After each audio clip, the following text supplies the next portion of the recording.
बच्चों, आज हम व्याकरण में पढ़ेंगे अध्याय 14 विशेषण।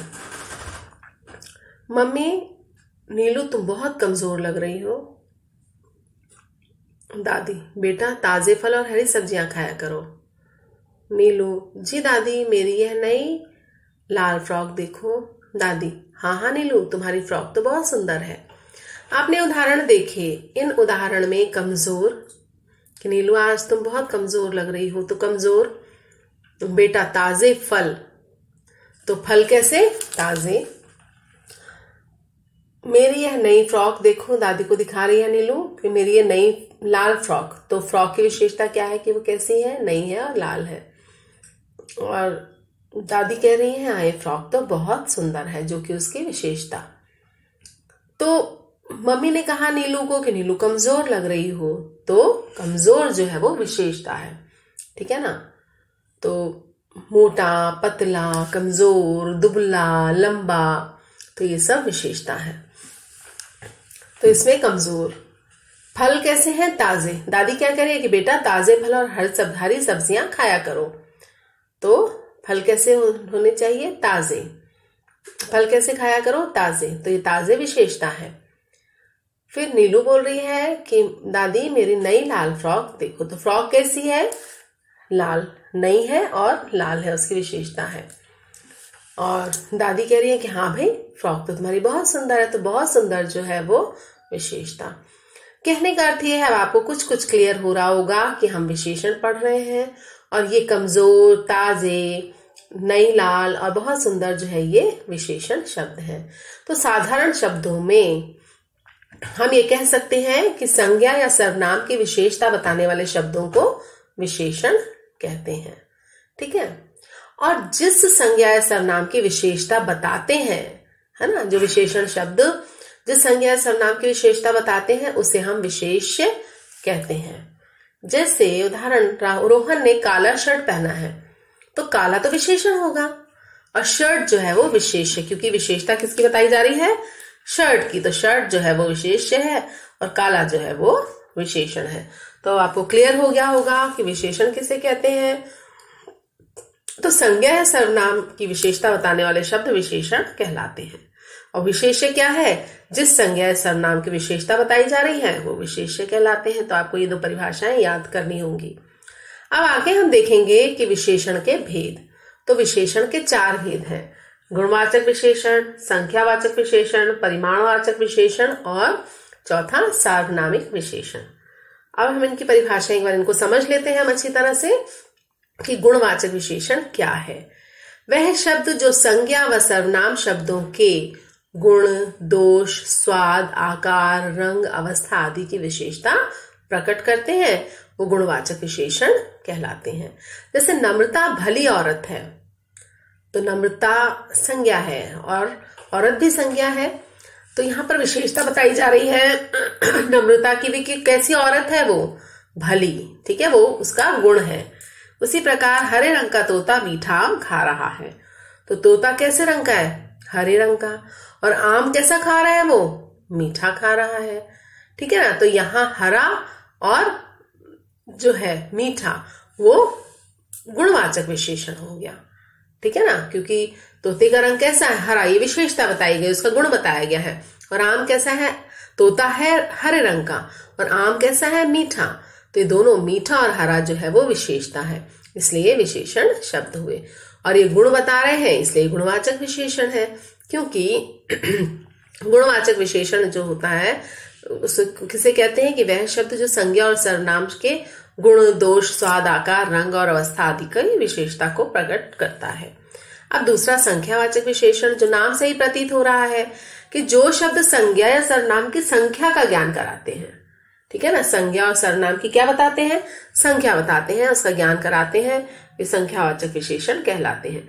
जैसे वहां 40 बच्चे बैठे हैं, बच्चे कितने बैठे हैं? 40। तो यहाँ पर बच्चे जो विशेष्य हुआ और विशेषता हुई कि 40, ठीक है। तो ये संख्या बताई गई है यहाँ पर कि कितने बच्चे हैं? 40। घर में 8 लोग हैं, लोगों की विशेषता कि वो लोग कितने हैं घर में? कितने हैं? 8 हैं। तो ये संख्या संबंधी विशेषता बताई जा रही है, ठीक है ना। संख्या का ज्ञान कराया जा रहा है, इसलिए संख्यावाचक विशेषण है। संख्यावाचक विशेषण के भी दो भेद होते हैं, निश्चित संख्यावाचक और अनिश्चित संख्यावाचक।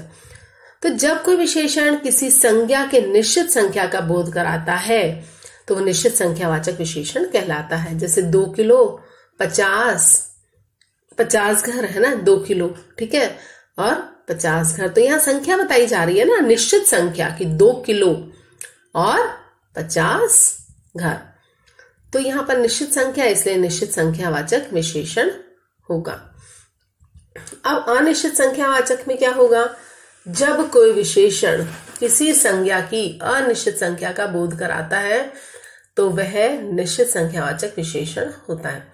अच्छा, एक बात मैं आपको बता दूं कि ये जो है यहाँ पर 2 किलो जो है ये संख्या का उदाहरण नहीं हो सकता है ना, ये गलत थोड़ा सा दिया हुआ है, क्योंकि किलो आ जाएगा परिमाण में।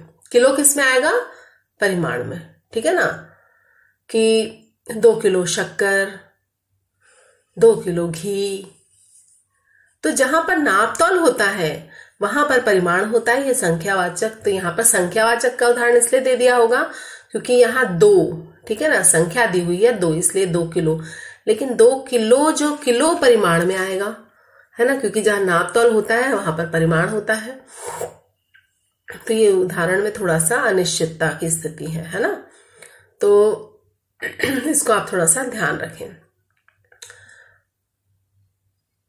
अब उसके बाद है अनिश्चित संख्यावाचक विशेषण। जब कोई विशेषण किसी संज्ञा की अनिश्चित संख्या का बोध कराता है। तो संख्या तो कहाँ होती है? संख्या होती है जहां पर हम गिन सकते हैं, और है ना, जहां गिना जा सकता है, जहां पर। अब 2 किलो तो परिमाण का उदाहरण है, वो संख्या का उदाहरण, संख्यावाचक विशेषण का उदाहरण नहीं हो सकता, ठीक है। अब जैसे कि मेरे पास 2 पुस्तकें हैं, मेरे पास 2 पेंसिल है, तो ठीक है कि पेंसिल है, पुस्तक है, उसको हम काउंट कर सकते हैं, है ना, लेकिन 2 किलो जो है वो परिमाण में आएगा। अनिश्चित संख्यावाचक विशेषण। जब कोई विशेषण किसी संज्ञा की अनिश्चित संख्या का बोध कराता है तो वह अनिश्चित संख्यावाचक विशेषण वहां पर होता है। जैसे बहुत से वृक्ष, तो वृक्ष कैसे हैं? बहुत से हैं। अब हम 4 वृक्ष या 8 वृक्ष भी बता सकते थे, लेकिन यहाँ पर उदाहरण क्या था? बहुत से वृक्ष, यानी अनिश्चितता की स्थिति है, इसलिए अनिश्चित संख्यावाचक हुआ। कुछ आदमी, 8 आदमी, 10 आदमी, 12 आदमी, 50 आदमी भी हो सकता था। 50 आदमी, 8 आदमी, 12 आदमी तो निश्चित संख्यावाचक। लेकिन कुछ आदमी, क्योंकि आदमियों को गिना जा सकता है और यहाँ पर लेकिन उसकी गिनती नहीं बताई गई, इसलिए ये अनिश्चित संख्यावाचक विशेषण है।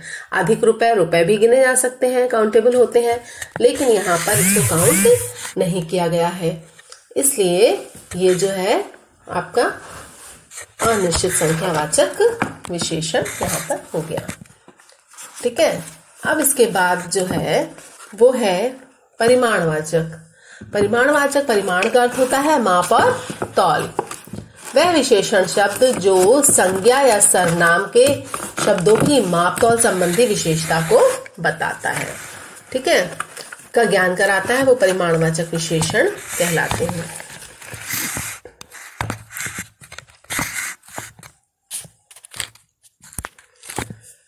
परिमाण का अर्थ होता है आपका नापतोल। यह विशेषण शब्द जो संज्ञा या सर्वनाम के शब्दों की मापतोल संबंधी विशेषता का ज्ञान कराते हैं वे परिमाणवाचक कहलाते हैं। उसने 3 गिलास दूध पी लिया, तो दूध जो है वो परिमाण में आएगा, क्योंकि हम उसको है ना नापते हैं, तौलते हैं, तो ये 3 गिलास। लेकिन यहाँ पर निश्चितता की स्थिति है कि 3 गिलास दूध पिया है। कनस्तर में थोड़ी चीनी को भी क्योंकि तौला जाता है, और वहां पे मात्रा नहीं बताई गई है, केवल बताया गया है कि थोड़ी चीनी है, तो ये परिमाणवाचक का उदाहरण है। लेकिन अब परिमाणवाचक के भी 2 भेद हैं, निश्चित परिमाण और अनिश्चित परिमाण। अब इसमें जो पहला उदाहरण है कि उसने 3 गिलास दूध पी लिया, तो ये निश्चित परिमाणवाचक का अच्छा उदाहरण है कि दूध पिया, लेकिन कितना? 3 गिलास। अच्छा, कनस्तर में थोड़ी चीनी है, कनस्तर में 1 किलो चीनी है, कनस्तर में 2 किलो चीनी होता है, ये अगर होता तो यहाँ पर निश्चित परिमाण होता, लेकिन निश्चित परिमाणवाचक विशेषण होता। लेकिन यहाँ पर दिया हुआ है कि कनस्तर में थोड़ी चीनी है, थोड़ी मतलब पाव भर भी हो सकती है, आधा किलो भी, 1 किलो भी हो सकती है, तो यहाँ पर अनिश्चितता की स्थिति है, इसलिए अनिश्चित परिमाणवाचक विशेषण का उदाहरण है। तो जिस प्रकार से संख्यावाचक विशेषण के 2 भेद बताए गए थे, निश्चित संख्यावाचक और अनिश्चित संख्यावाचक, उसी प्रकार से परिमाणवाचक के भी दो भेद हैं, निश्चित परिमाणवाचक और अनिश्चित परिमाणवाचक विशेषण। सार्वनामिक विशेषण, सार्वनामिक या इसको हम संकेतवाचक विशेषण भी कहते हैं दूसरे शब्दों में। तो जो सर्वनाम विशेषण के रूप में प्रयुक्त होते हैं उन्हें सार्वनामिक विशेषण कहते हैं। इसकी एक परिभाषा और भी है कि वे सर्वनाम शब्द जो संज्ञा से पूर्व लगकर और उस संज्ञा की विशेषता को बताते हैं। ठीक है ना। अब जैसे कि वह लड़का सुंदर है, उदाहरण आपको दिखाई दे रहा होगा कि वह लड़का सुंदर है, तो लड़का जो है वो संज्ञा है और वह संज्ञा से पहले लग गया है। वह सर्वनाम शब्द है जो कि उस संज्ञा से पहले लगा है और उस लड़के के बारे में बता रहा है कि भाई वो सुंदर है, उसकी विशेषता बता रहा है। तो यहाँ पर सार्वनामिक विशेषण है। सार्वनामिक विशेषण की पहचान आप कैसे कर सकते हैं, क्योंकि आपको परिभाषा पता होगी उसकी अच्छी तरह से, तो आप उसको जान जाएंगे कि जो सर्वनाम विशेषण के रूप में प्रयुक्त होते हैं। ये तो है एक परिभाषा, लेकिन दूसरे शब्दों में ये भी कह सकते हैं कि वे सर्वनाम शब्द जो संज्ञा से पहले या संज्ञा से पूर्व लगकर और उस संज्ञा की विशेषता को बताते हैं, वे सार्वनामिक या सर्वनाम संकेतवाचक विशेषण कहलाते हैं। तो वह लड़का, लड़का जो है वो संज्ञा है और वह सर्वनाम है और संज्ञा से पूर्व लगा है और उसकी विशेषता को बता रहा है कि वो लड़का सुंदर है। वे बच्चे खेल रहे हैं, बच्चे खेल रहे हैं। ठीक है ना, ये विशेषता है कि बच्चे खेल रहे हैं, लेकिन कौन से बच्चे, वे, और वे जो है वो सर्वनाम है और वो संज्ञा, बच्चे संज्ञा है और सर्वनाम से बच्चे जो है वो संज्ञा है, वे सर्वनाम है। अब सर्वनाम संज्ञा से पूर्व लग करके और उन बच्चों की विशेषता बता रहा है कि भाई वो खेल रहे हैं, तो यहाँ पर सार्वनामिक विशेषण हो गया। क्लियर। अब एक प्रश्न है इसमें कि संख्यावाचक परिमाणवाचक विशेषण में क्या अंतर है। तो बहुत आसान सा अंतर है भाई, जहां पर हम गिन सकते हैं, है ना, जब हम जिस संज्ञा और सर्वनाम की गिनती कर सकते हैं, ठीक है ना, जहां उन्हें हम गिना जा सकता है, संख्या का मतलब ऐसे विशेषण शब्द या जो विशेषण शब्द संज्ञा या सर्वनाम की संख्या का बोध कराते हैं, वहां तो संख्यावाचक विशेषण होगा, है ना। जैसे वहां 30 छात्र बैठे, छात्र को हम गिन सकते हैं, तो यहाँ पर ये संख्यावाचक विशेषण है। उसके पास कम रुपए है, रुपए को गिना जा सकता है, तो ये भी संख्यावाचक विशेषण हो जाएगा। अब परिमाण में तो क्या होता है, नाप तौल होती है, मात्रा होती है, ठीक है ना, तो ये परिमाण होता है। जैसे उसके पास कम तेल है, तेल को तौला जाता है, ठीक है ना, तो उसकी एक इकाई है ना, तौलने के से तौला जाता है। तो यदि नाप तौल मात्रा वाली वस्तु होती है तो वहां परिमाणवाचक विशेषण माना जाता है कि उसके पास कम तेल है, तो तेल को तो तौला ही जाएगा, इसलिए यहाँ पर परिमाणवाचक विशेषण होगा। तो आपको संख्यावाचक विशेषण और परिमाणवाचक विशेषण दोनों में अंतर स्पष्ट हो गया होगा। सर्वनाम और सार्वनामिक विशेषण में क्या अंतर है, बहुत आसान सा अंतर है दोनों में, कि सर्वनाम जो है वो संज्ञा के स्थान पर जो शब्द प्रयुक्त किए जाते हैं या संज्ञा के बदले जो शब्द आते हैं वो सर्वनाम कहलाते हैं। क्लियर, बिल्कुल। और सार्वनामिक विशेषण की क्या होता है, सार्वनामिक विशेषण तो वे मतलब वे सर्वनाम शब्द जो संज्ञा से पूर्व लगते हैं और उस संज्ञा की विशेषता को बताते हैं।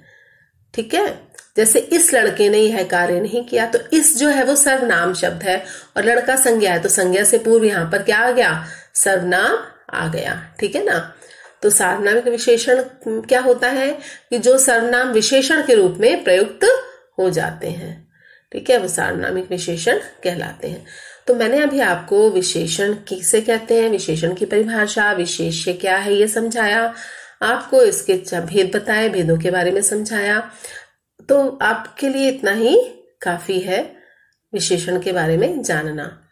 तो और मैंने आपको प्रश्नोत्तर भेज दिए हैं, इसका अभ्यास भेज दिया है, सावधानी पूर्वक आप प्रश्नोत्तर अभ्यास करेंगे और परीक्षा की दृष्टि से इसको पढ़ेंगे, क्योंकि हर एक जो आपका चैप्टर है, जो भी आपका अध्याय है, वो सब मैं कोई ना कोई प्रश्न उसमें से आपको देने वाली हूँ। तो आप विशेषण की परिभाषा, विशेष्य की परिभाषा, इनके एग्जाम्पल, इनके उदाहरण, उनके भेद और भेदों के उदाहरण अच्छी तरह से आप देख लें और समझ लें। नहीं समझ में आएगा तो आप मेरे से फिर से समझ सकते हैं।